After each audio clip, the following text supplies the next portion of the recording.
నాకు 3 days నుంచి repeated sales ఉన్నవి ఏమంటే 16 amps switches and 16 amps sockets.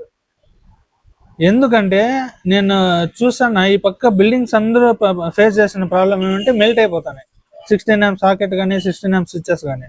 So వాళ్ళు తిరిగి వస్తాను. ఎందుకంటే అవేమి ఓల్డ్ బిల్డింగ్స్ ఏం కాదు, కొత్త buildings 1 year 1.5 year old. So వాళ్ళు రిపీటెడ్గా వస్తున్నారు, సాకెట్లు అన్నీ చేంజ్ చేస్తున్నారు 16 amps, ఎందుకంటే మెల్ట్ అయిపోతున్నాయంట.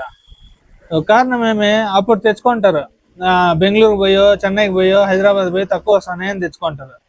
కానీ అక్కడ ఏం జరుగుతుందో తెలియదు. బ్రాండ్ ఏమో అదే ఉంటుంది, కానీ ఐటమ్ వేరే ఉంటుంది, మెటీరియల్ వేరే ఉంటుంది.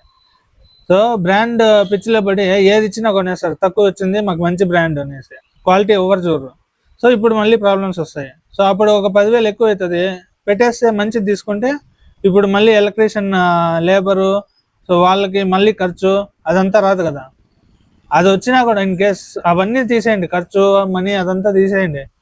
ఇన్ కేస్ షార్ట్ సర్క్యూట్ అయ్యి ఏమన్నా పెద్దగా అయితే దానికి రెస్పాన్సిబిలిటీ మీరే కదా. సో అప్పుడు 5,000 తక్కువ 10,000 తక్కువకి వస్తుందని తెచ్చుకుంటారు, తర్వాత రిగ్రెట్ అయితే ఏమవుతుంది, ఏం కాదు, లాస్ ఎక్కువ ఉంటుంది. సో అట్లా చూడండి, మీరు కొనేటప్పుడు ఐటమ్స్ మాకు అక్కడ తక్కువ వస్తాయంటే దానికి ఏదో లూప్ హోల్ ఉండే ఉంటుంది. మీకు ఒక ఎగ్జాంపుల్ చూపిస్తాను, క్వాలిటీకి మామూలు దానికి డిఫరెన్స్, బట్ ప్రైస్ మాత్రం ఇంచుమించు అంతే ఉంటుంది. మీకు ఒక ఎగ్జాంపుల్ చూపిస్తే చూడండి. ఇది చూడండి, ఇది పెద్ద బ్రాండ్, ఇది 16 amps ప్లగ్ సాకెట్. ఇది చిన్న బ్రాండ్, ఇది 16 amps సాకెట్. ఇప్పుడు మీరే చెప్పండి, ఇది మెల్ట్ అవుతుందా హీట్ వస్తే, ఇది మెల్ట్ అవుతుందా? ఇది పోర్సిలిన్, ఇది ప్లాస్టిక్. ఈ రెండింటి ప్రైస్ ఇంచుమించు సేమ్.